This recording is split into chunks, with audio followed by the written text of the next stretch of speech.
Hi friends, welcome to my channel Pavitra Bandham episode 9. Please share and subscribe my channel. రూమ్లో బట్టలు సర్దుతూ ఉంటుంది స్వాతి ఒంటరిగా ఉండటం చూసి వెనక నుండి హగ్ చేసుకుంటాడు చరణ్. ఫస్ట్ భయపడిన తర్వాత చరణ్ చేతి స్పర్శ అని తెలిసి, ఏంటి బావా ఇది, నేనేం చేశానే, ఏం చేసావా, ఇలా హగ్ చేసుకుంటే ఎవరైనా ఏమైనా అనుకోరు, నా భార్యని నేను హగ్ చేసుకోవడానికి కూడా పర్మిషన్ తీసుకోవాలా ఎవరినైనా, ఏంటి అలా అని నేను అన్నానా, మరి లేకపోతే నువ్వు అన్నదాన్ని బట్టి అదే కదా అర్థం అని అంటాడు చరణ్. వచ్చినప్పటి నుంచి చూస్తున్నా, దగ్గరికి వస్తుంటే దూరం పెడుతున్నా, నేనంటే ఇష్టం అంటావు కానీ ఎందుకో ముట్టుకోనివ్వవు, ఏంటో అర్థం కావడం లేదు నువ్వు అని అంటాడు చరణ్. ముట్టుకొనివ్వటం లేదు చెప్పు బావా, అదేంటో చెప్పు, ఎందుకు అలా ఉంటున్నా అని అడుగుతాడు చరణ్. అది బావా, మన మధ్యలోకి స్నేహాన్ని తీసుకుని రావద్దు, ఇప్పుడు స్నేహ ప్రస్తావన ఎందుకు వస్తుంది చెప్పు అని అంటాడు చరణ్ కోపంగా. తను ఉండటం ఇష్టం లేదా నీకు? చూడు స్వాతి, నీకు ముందే చెప్పాను, తన బాధ్యత నాది, తను నాతోనే ఉంటుందని పదే సార్లు నాతో చెప్పించుకో అని చరణ్ కోపంగా అంటాడు. ఒకవేళ స్నేహ ఉండటం నీకు ఇక్కడ సమస్యగా ఉంటే నేనేం చేయలేను అని సీరియస్గా చెబుతూ ఉంటాడు. అప్పుడే వచ్చిన స్నేహ కూడా ఈ గొడవ విని, ఊరు నుండి వచ్చినప్పటి నుండి పక్క ప్లాట్ ఆంటీ కూడా తన గురించి, చరణ్ గురించి తప్పుగా స్వాతితో చెప్పడం విని ఉంటుంది. ఇప్పుడు అందుకే వీళ్ళు గొడవ పడుతున్నట్లు ఉన్నారని స్నేహ తన మనసులో అనుకుంటుంది. ఇప్పుడు ఏదో ఒకటి చేయాలని అనుకొని, నేను ఇక్కడ ఏదైనా రూమ్లో ఉంటానంటే చరణ్ ఒప్పుకోడు, అందుకే వీళ్ళకి దూరంగా వెళ్ళాలనుకొని అక్కడి నుండి బయటికి వచ్చేస్తుంది స్నేహ. ఏదో ఒకటి చేయాలి, ఏం చేయాలన్న ఆలోచనతో. నేను ఇక్కడ ఉంటే నా మూలంగా స్వాతి చరణ్కి మధ్య గొడవలు వస్తూ ఉంటాయి, అందుకే నేను ఇక్కడ ఉండకూడదు, ఇక్కడ నుంచి వెంటనే వెళ్ళిపోవాలి, ఎలా అని ఆలోచిస్తున్న స్నేహకి తనకి కొంతకాలం కిందట వేరే బ్రాంచ్కి కొత్త టీం లీడర్ కావాలి, అందుకు తనని వెళ్ళమని చెబితే స్వాతి గురించి తప్పుగా అనుకొని తన స్నేహితుడి జీవితం నుండి తనని పంపించాలని అప్పుడు వచ్చిన అవకాశాన్ని వదులుకుంది. అప్పుడు చరణ్ బాగు కోసం తను ఇక్కడే ఉండాలని డిసైడ్ అయ్యి ఆ వచ్చిన అవకాశాన్ని వద్దు అని చెబుతుంది. ఇప్పుడు మేనేజర్కి కాల్ చేసి ఆ ఆపర్చునిటీ ఇంకా ఉందా అని అడిగి, అవకాశం ఉంది వెళ్ళటానికి అని ఆయన చెబితే వెంటనే తను వెళ్తానని చెబుతుంది స్నేహ. ఆ రోజు ఇంటికి వెళ్లకుండా తన కొలిగ్ ఫ్లాట్కి వెళ్తుంది. నెక్స్ట్ డే స్వాతి అంటూ అరుస్తూ కిచెన్లోకి వస్తాడు చరణ్. ఏమైంది బావా, పొద్దున్నే ఎందుకు అలా అరుస్తున్నా నా మీద అని అంటుంది స్వాతి. నువ్వు స్నేహాన్ని ఏమైనా అన్నావా అని అడుగుతాడు. నేనేమంటాను బావా, అయినా తను రాత్రి కూడా ఇంటికి రాలేదు, కనీసం నేను తనతో మాట్లాడలేదు, అయినా ఏమైంది బావా, ఎంత టెన్షన్తో అడుగుతున్నావు, ఎందుకు అలా అడుగుతున్నావు అంటుంది. ఇదిగో ఇప్పుడే మా మేనేజర్ కాల్ చేశాడు, స్నేహ బెంగళూరులో ఉండే మా బ్రాంచ్కి తనని ట్రాన్స్ఫర్ చేయమని అడిగిందని, ఈయన కూడా చేసేశాడంట, చాలా నెమ్మదిగా చావు కబురు చల్లగా చెప్పినట్లు చెబుతున్నాడు. ఈయన అంతా అయిపోయిన తర్వాత ఇప్పుడు ఈ విషయం గురించి కాల్ చేసి చెప్పాడు, ఏం చేయాలో కూడా నాకు అర్థం కావడం లేదంటాడు చరణ్. స్నేహ ఇలా అడిగిందని, అయినా తను ఇప్పుడు బెంగళూరు ఎందుకు వెళ్ళాలనుకుంటుంది బావా, ఏమో నాకేం తెలుసు అని అంటాడు. తను వచ్చి చెబితే గానీ నాకు ఏం తెలియదు, ఏం చేయాలా, ఎందుకు ఇలాంటి డెసిషన్ తీసుకుందో కూడా నాకు అర్థం కావటం లేదు. ఏమో బావా, తను వస్తుంది కదా, తర్వాత తనని అడుగుదాంలే, ఎందుకంత టెన్షన్ పడతా అంటుంది స్వాతి. స్నేహ మార్నింగ్ తన కొలిగ్ ఫ్లాట్ నుండి ఇంటికి వస్తుంది. తొందరగా లగేజ్ అంతా సర్దుకొని చరణ్ని స్వాతి వాళ్ళ ఇంటి నుంచి నేను వేగంగా బయలుదేరాలనుకుని వస్తుంది. తర్వాత చరణ్కి విషయం చెప్పాలి, ఇంత సడన్గా చెబితే వాడు ఏమనుకుంటాడో ఏమో అనుకుంటూ క్యాబ్లో ఫ్లాట్ దగ్గరికి వస్తుంది. ఇంతకుముందు స్వాతి తన గురించి చరణ్ గురించి తప్పుగా మాట్లాడిన ఆంటీ ఎదురవుతుంది స్నేహకి. ఆవిడని చూస్తే చాలా కోపం వస్తుంది, తనకి వాళ్ళ ఫ్రెండ్షిప్ గురించి తప్పుగా మాట్లాడిందని. కానీ ప్రస్తుతం గొడవ వద్దనుకొని సైలెంట్గా మొహం పక్కకి తిప్పుకొని వెళ్తూ ఉంటుంది స్నేహ, తనతో ఏమీ మాట్లాడకుండా. స్నేహను చూసిన ఆవిడ, అమ్మా స్నేహ, ఒక నిమిషం ఇలారా, నీతో మాట్లాడాలని పిలుస్తుంది ఆ పక్కింటి ఆంటీ. ఒక్క నిమిషం ఆగమ్మా అని స్నేహాన్ని పిలుస్తుంది. ఏంటి ఈవిడ నన్ను పిలుస్తుంది అనుకొని డౌట్తో ఆవిడంటే కోపం ఉన్నా, ఏమంటీ ఎందుకు పిలిచారు అని అడుగుతుంది.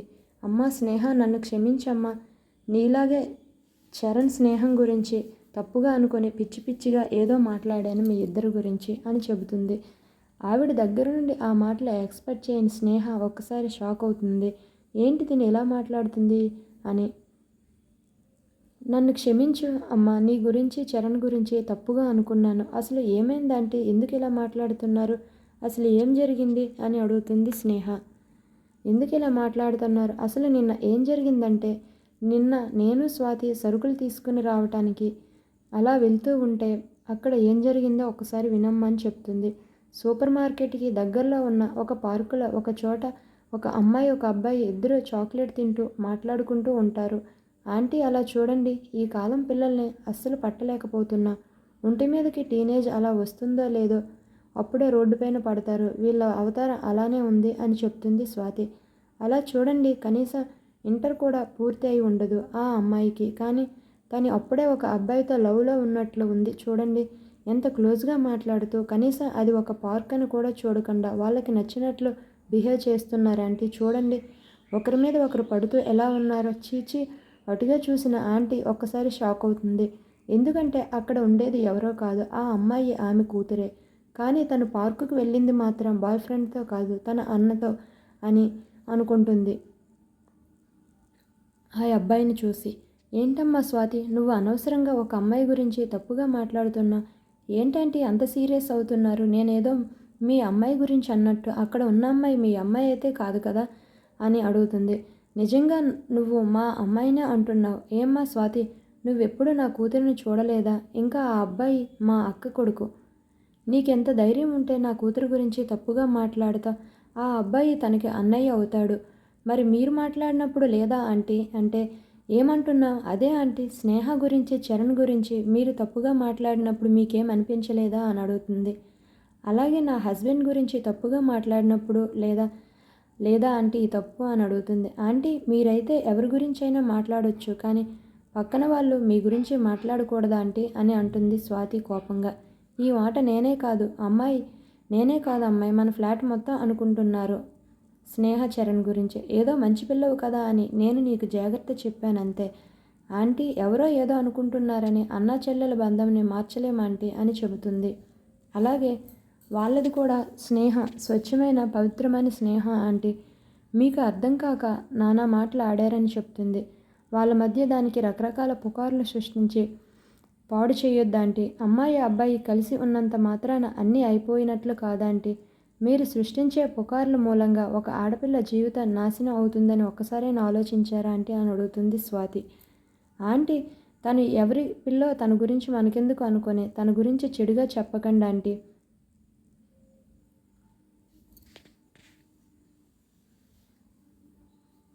తనని కూడా మీ పిల్లగానే భావించండి ఆంటీ. అప్పుడు చెడుగా మాట్లాడలేరు.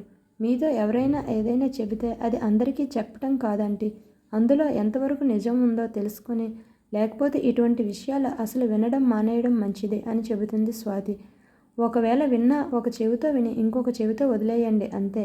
కానీ ఇంకొకరి చెవిలో వేసి పుకార్లు సృష్టించే బంధాలను తెంచేయొద్దు ప్లీజ్ ఆంటీ. స్వాతి మాటలు విన్న ఆవిడికి కూడా నిజం అనిపిస్తుంది. తను తప్పు చేసిందని. అందుకే స్నేహకి సారీ చెబుతుంది అక్కడికి పిలిచి స్నేహాని. అది అమ్మ జరిగింది. ఈ విషయమంతా నీకు స్వాతి చెప్పలేదా అని అడుగుతుంది. సారీ అమ్మ, నీ గురించి తప్పుగా మాట్లాడినందుకు. ఆ మాటలకు స్నేహ కళ్ళల్లో నీళ్లు తిరుగుతాయి. ఒక్క క్షణం కూడా అక్కడ ఉండకుండా పరుగెత్తుకుంటూ ఇంటికి వెళుతుంది. కాలింగ్ బెల్ కొట్టగానే చరణ్ వచ్చి డోర్ తీస్తాడు. స్నేహాన్ని చూసి చరణ్ తన ట్రాన్స్ఫర్ గురించి మాట్లాడాలని నోరు తెరిచేలోగా స్వాతి ఎక్కడా అని కాలింగ్ బెల్ సౌండ్కి డోర్ తీయడానికి తను కూడా వచ్చి ఉంటుంది. స్వాతిని చూసి వెళ్ళి సంతోషంగా తనని హగ్ చేసుకుంటుంది Sneha. Thank you Swathi, thank you so much. అందరిలా నువ్వు కూడా మా బంధాన్ని తప్పుగా అర్థం చేసుకుంటావని అనుకున్నాను, కానీ నిజంగా నేను చాలా బాధపడ్డాను. నువ్వు అందరిలా కాదు, అందరికంటే బాగా మా స్నేహాన్ని ఇంకా బాగా అర్థం చేసుకుంటావని అస్సలు అనుకోలేదు. నేను నిన్ను చరణ్ని విడదీయాలని చాలా చేశాను, కానీ నువ్వు అవేవీ మనసులో పెట్టుకోకుండా నన్ను క్షమించు. మా స్నేహంని అర్థం చేసుకుంటావని అస్సలు అనుకోలేదు. నువ్వు ఎంత తప్పు చేశావని క్షమించాలి చెప్పు. అలాగే మీ స్నేహం కూడా స్వచ్ఛమైనది కనుక నేను యాక్సెప్ట్ చేశాను అంటుంది స్వాతి. అందులో నా గొప్ప ఏముంది చెప్పు. ఏం తప్పు చేశానా? నిన్ను చరణ్ని విడదీయాలనుకున్నాను. అది తప్పు కాదా చెప్పు. నిజం చెప్పు. నీకు నా మీద నిజంగా కోపం లేదా అని అడుగుతుంది. లేదు. లేదా? నేను అంత చేసినా అసలు కోపం లేదా నీకు అని అడుగుతుంది ఆశ్చర్యంగా స్నేహ. ఇసుమంత కూడా లేదు అని చెప్తుంది స్వాతి. అదేంటి అని ఆశ్చర్యంగా తన వైపు చూస్తుంది స్నేహ. బిడ్డ మీద తల్లికి ఎప్పుడూ కోపం ఉండదు. మా బావ ఎప్పుడైతే తండ్రిలా నీ బాధ్యత తను తీసుకుంటాననుకున్నాడో అప్పుడే నువ్వు నాకు కూతురితో సమానం అయిపోయావు అని చెప్తుంది. దానికి కూడా నువ్వు అడ్డు రాకూడదని ఏ రోజైతే చెప్పాడో నేను కూడా అప్పుడే డిసైడ్ అయ్యాను. మా బావ తండ్రి అయితే నేను నీకు తల్లిలా బాధ్యత తీసుకోవాలని. మరైతే చరణ్ని ఎందుకు దూరం పెడుతున్నావు అని అడుగుతుంది స్నేహ.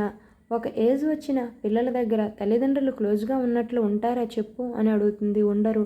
మరి నీకు కూడా మా ఏజే కదా. మేము సంతోషంగా అలా నీ ముందు కనిపిస్తే ఏం బాగుంటుంది చెప్పు స్నేహ అని అడుగుతుంది. అందుకే దూరంగా ఉంటున్నాను అంతే తప్ప నువ్వంటే నాకు ఎటువంటి కోపం కానీ ద్వేషం కానీ లేవు. అసలు ఇక్కడ ఏం జరుగుతుందో నాకు కొంచెం చెబుతారా అని వస్తాడు చరణ్ ఆశ్చర్యంగా. అది బావా ఏం జరిగిందంటే అని చెప్పేలోగా నువ్వు నోర్మోయ్, నువ్వేం మాట్లాడొద్దు. స్నేహ నువ్వు చెప్పు అసలు ఏం జరుగుతుందో అని స్నేహ వైపు చూసి అడుగుతాడు. ఇంట్లో అసలు నువ్వు ఎందుకు బెంగళూరుకి ట్రాన్స్ఫర్ చేయించుకున్నావు? అది చరణ్ ఏం జరిగిందంటే అని తను స్వాతి విషయంలో మిస్అండర్స్టాండింగ్ చేసుకోవటం, తర్వాత వాళ్ళ ఇంట్లో రిలైజ్ అవ్వటం, ఇలా అన్ని విషయాలు పోసుగుచ్చినట్లు ఒకదాని తర్వాత ఒకటి చరణ్కి చెప్తూ ఉంది స్నేహ. అంటే నువ్విప్పుడు స్వాతి గురించి తప్పుగా అనుకుంటూ స్వాతి నీ గురించి తప్పుగా అనుకుంటూ ఉందని మాకు దూరం వెళ్తున్నావా అని సీరియస్గా అడుగుతాడు. చరణ్ సీరియస్ ఫేస్ చూసి వాళ్ళిద్దరూ జడుచుకుంటారు. వాళ్ళకి ఏం చెప్పాలో కూడా అర్థం కాదు.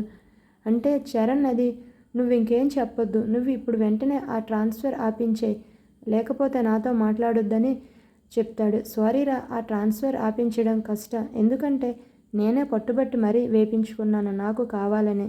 ఇప్పుడు వద్దు అంటే అది కష్టం అవుతుంది. అయినా నువ్వు అలా ఎలా అనుకున్నా? సారీ చెబుతున్నా కదరా, ప్లీజ్ ఈ ఒక్కసారికి ఎక్స్క్యూజ్ చేసే అని స్నేహ చరణ్కి అడుగుతుంది. ప్లీజ్ ప్లీజ్ అని చెప్తుంది. అని రిక్వెస్ట్ చేయడంతో ఇంకా తను బెంగళూరు వెళ్ళడానికి ఒప్పుకుంటాడు చరణ్.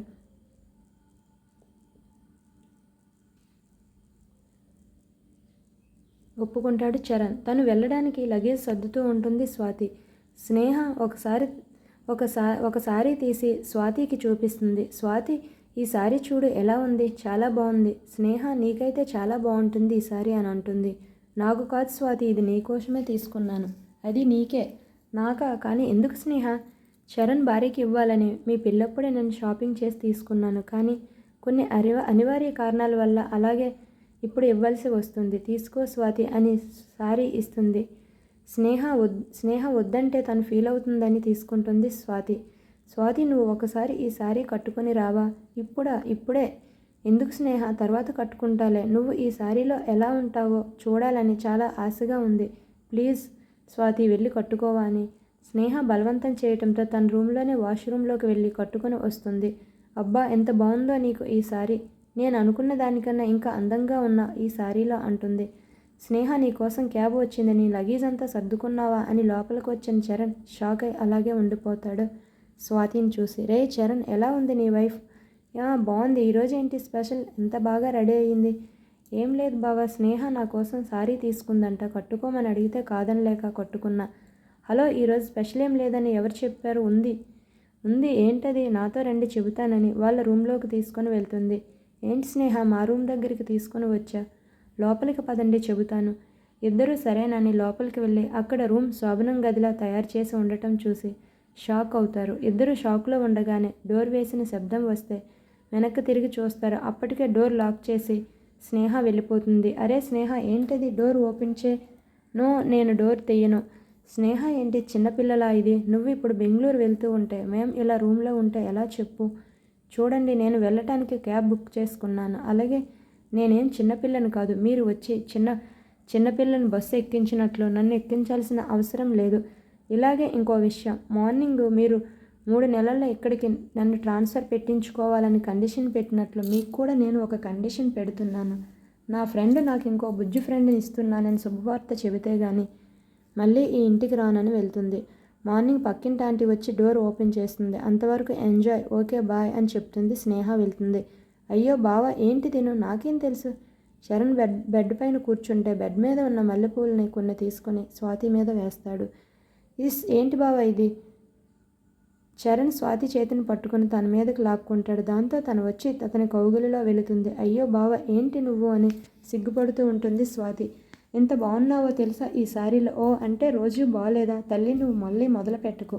నేను ఇప్పుడు ఫుల్ వేరే మూడ్లో ఉన్నానంటూ స్వాతిని కౌగులించుకుంటాడు. విన్నావు కదా స్నేహ ఆర్డర్, ఇన్ని రోజులు నా కోసమే దూరంగా ఉంది. నేను తీసుకున్న నిర్ణయాన్ని నువ్వు గౌరవించినందుకు నాకు చాలా హ్యాపీగా ఉంది. నువ్వు నేను వేరు కాదు బావ. మరి నువ్వు స్నేహ వాళ్ళ పేరెంట్స్కి మాట ఇచ్చావంటే నేను ఇచ్చినట్లే కదా. Thank you so much. నా మాటకు విలువిచ్చినందుకని స్వాతిని హగ్ చేసుకుంటూ, నీకు ఇష్టమైతే మన లైఫ్ని స్టార్ట్ చేద్దాం, ఏమంటావు? నీ ఇష్టం బావని చరణ్ని హగ్ చేసుకుంటుంది స్వాతి. రమేష్ మార్నింగ్ నిద్ర లేచిన తర్వాత పక్కన చూస్తే పద్మ ఉండదు. ఎక్కడికి వెళ్ళిందని రూమ్లో నుండి బయటకు వస్తున్న రమేష్కి అత్తగారి మాటలు వినిపిస్తూ ఉంటాయి. ఇదేంటి పద్మ వాళ్ళ అమ్మ మాటల్లా ఉన్నాయి అని బయటికి వచ్చిన రమేష్కి అక్కడ అత్తగారిని చూసి నిజంగా షాక్ అవుతాడు. ఎలా ఉన్నారు అల్లుడు గారు? నేను బాగున్నాను అత్తయ్య, కానీ మీరేంటి ఇక్కడ? అదా బాబు, ఇంకో 4 రోజుల్లో అమ్మాయి 6వ నెల వస్తుంది కదా, అందుకే తనని ఇంటికి తీసుకొని వెళ్ళడానికి వచ్చాను బాబు.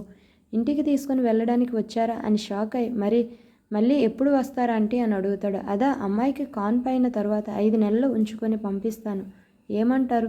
ఆ మాటకి షాక్ అయిపోతాడు రమేష్. ఏదో 5 రోజులు ఉంచుకొని పంపిస్తాను అన్నట్లు ఎంత బాగా చెబుతుందో ఈవిడ అని. ఇప్పుడు 4 నెలలు, డెలివరీ తర్వాత మళ్ళీ 5 నెలలు, మొత్తం 9 నెలలు. అమ్మో, ఇన్ని రోజుల అసలు నేను పద్మని వదిలి ఉండగలనా అని షాక్తో కూడిన ఆశ్చర్యంతో ఉండిపోతాడు రమేష్. ఏంటి 9 నెలలు నేను తనకి దూరంగా ఉండాలా బాబోయ్? అన్ని రోజులు నేను తనని వదిలి ఉండగలనా? అసలు ఈ పద్మ ఎక్కడుంది? కనీసం నాతో ఒక్క మాట కూడా చెప్పకుండా అలా ఎలా వెళ్దాం అనుకుంటుంది అని పద్మ కోసం చూస్తాడు. బాబు నేను టిఫిన్ చేశాను. పద్మ బయట పూజ కోసం పూలు కోసుకొని రావడానికి వెళ్ళింది. తనని కొంచెం పిలుస్తారా అని లగేజ్ సర్దుకుంటుందని చెప్తుంది. ఓ బయట ఉందని అక్కడికి వెళ్తాడు రమేష్. పూజ కోసం పూలు కోస్తూ ఉంటుంది పద్మ. పద్మ అని పిలుస్తాడు రమేష్. పూలు కోసేది ఆగిపోతుంది. ఇప్పుడు ఖచ్చితంగా ఇంటికి వెళ్ళాలా పద్మ? ఉండొచ్చు కదా. పద్మ ఏం మాట్లాడకుండా సైలెంట్గా ఇంట్లోకి వెళ్తూ ఉంటుంది. ఎలా మాట్లాడేది తినదో అని ఆలోచిస్తున్న రమేష్కి డాక్టర్ చెప్పిన మాటలు గుర్తొస్తాయి. బేబీ ఇప్పుడు మీ మాటలు వింటూ ఉంటుంది, అలాగే మనల్ని గమనిస్తూ ఉంటుంది, అలాగే తన మైండ్ ఏర్పడుతుంది అని రమేష్ పద్మ ముందుకు వస్తాడు. నాకు తెలుసు నీతో మాట్లాడడం ఇష్టం లేదు, కానీ ఒక్క నిమిషం ఆగుతావా? నీతో కాదు, నా బిడ్డతో మాట్లాడతాను. ఏంటి అని ఆశ్చర్యంగా రమేష్ వైపు చూస్తుంది. డాక్టర్ చెప్పారు కదా నిన్న చెకప్కి వెళ్ళినప్పుడు, ఇప్పటి నుండి బిడ్డ తల్లిదండ్రుల మాటలను వింటూ ఉంటుందని. అందుకే నేను ఇప్పుడు నా బిడ్డతో మాట్లాడాలి. పద్మ రమేష్ మాటలు విన్నట్లు పూలు పూజగదిలో పెట్టి అమ్మకి చెబుతుంది. పద్దు, నేను మీ అత్తయ్య వాళ్ళకి కాల్ చేశాను. ఇంకొక గంటలో ఇక్కడికి వస్తారంట. నేను అంతలోకి పక్కింటి వాళ్ళని పిలిచి వస్తాను, తాంబూలం తీసుకుని వెళ్ళడానికి రమ్మని. అంతలో నువ్వు బట్టలు సర్దుకోమ్మా, సరేనా అంటే సరేనమ్మా అని బెడ్రూమ్లోకి వెళ్తుంది. ఇదేంటి కనీసం నా మాట కూడా వినటం లేదు. మొగుడుని వదిలి వెళ్ళాలంటే ఎంత కష్టమో, ఎంత ఇష్టమో పిల్లలకి. పుట్టింటికంటే అలా ఎగిరి వెళ్తారు. జైలులో ఖైదీ బయటకు వదిలితే ఎంత హ్యాపీగా ఉంటాడో, వీళ్ళు పుట్టింటికంటే అంత హ్యాపీగా ఉంటారు. చీచి, నేనేంటి జైలు ఖైదీ అనుకుంటున్నాను అనుకుని లోపలికి వెళ్తాడు. బట్టలు సర్దుకుంటూ ఉంటుంది పద్మ. దీంతో సున్నితంగా మాట్లాడితే అసలు వినదు, కొంచెం సీరియస్గా మాట్లాడితేనే వింటుందని పద్మ అని పిలుస్తాడు. బట్టలు సర్దుకునేది ఆగిపోతుంది. ఏంటి నా బిడ్డతో మాట్లాడాలని ఇందాక నుండి మాట్లాడుతూ ఉంటే కనీసం పలకువేంటి? అయినా బేబీ నీ ఒక్కదానిదే కాదు కదా, నాది కూడా. నా బేబీతో మాట్లాడే హక్కు నాకు కూడా ఉంది. కనుక సైలెంట్గా అలా కూర్చొని రమేష్ సీరియస్గా చెప్పేసరికి పద్మ కొంచెం భయపడి కూర్చుంటుంది. అమ్మ ఇందాక నుండి మెత్తగా చెబితే వినలేదు, ఇలా అయితే వింటుంది. రమేష్ పద్మ ముందు మోకాల మీద కూర్చొని పద్మ చీరకొంగుని కొంచెం పక్కకి జరుపుతాడు. పద్మ సీరియస్గా చూస్తుంది. హలో, నేనేమి నీ నడుము చూడటానికి ఏం పక్కకి జరపటం లేదు. నా బిడ్డని టచ్ చేయాలని ఉంది, తనని టచ్ చేస్తూ మాట్లాడాలని ఉంది, అందుకే నిన్ను టచ్ చేస్తున్నాను అంతే తప్ప ఇంకో ఉద్దేశంతో కాదు. కనుక నువ్వు ఒక బొమ్మలా ఉంటే నా పని నేను చేసుకుంటా అనేసరికి ఒళ్ళు మండుతుంది పద్మకి. నేను బొమ్మలా ఉండాలా? నా మీద ఫీలింగ్స్ లేవా? ఇప్పటి వరకు మిమ్మల్ని వదిలి వెళ్ళాలంటే లోపల కొంచెం బాధగా ఉంది. తొందరగా వద్దామని అనుకున్నాను, కానీ ఇప్పుడు అస్సలు రాను అని కోపంగా చెప్పేసి లగేజ్ అంతా సర్దేస్తూ ఉంటుంది. పద్మ అనేదానికి రమేష్కి షాక్ అవుతాడు. అంటే తిని మళ్ళీ తొందరగా వద్దామనుకుందా? ఒరేయ్ నీకు ఎందుకురా ఇంత నోటుదోల? ఇప్పుడు చూడు అసలు రాను అంటుంది. పద్మను బ్రతిమలాడాలని పద్మ అని పిలవబోతాడు.